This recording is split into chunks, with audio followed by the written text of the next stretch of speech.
Underpayment of wages disputes have become all too common, and there is now a trend for professionals to also start complaining about their work hours and pay. What happens when a professional decides to actually sue their employer? The NB Lawyers Lawyers for Employers team worked on a case where an employee who worked for a medical centre as a practice manager sued her employer for underpayment of wages. The practice manager was involved in putting together contracts, including her own, ensuring staff were paid, sorting out rosters, and making sure things ticked along.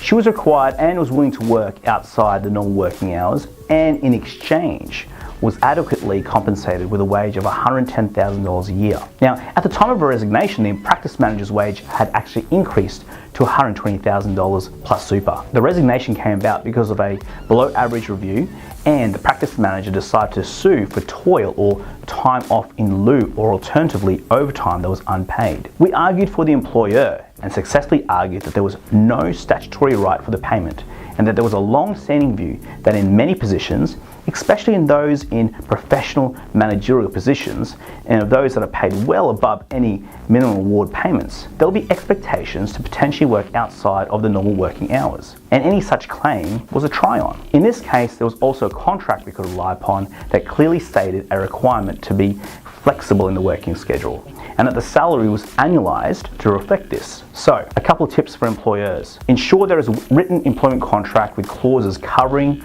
the requirement that an employee may need to make themselves available for work outside of the normal working hours. Ensure there is no ambiguity in any of your contractual documentation and policy documentation regarding hours of work. If you wish to have a separate arrangement for an employee to be paid overtime or allowed time off in lieu for working outside of normal work hours, ensure this is reflected in either the employment contract or in separate documentation.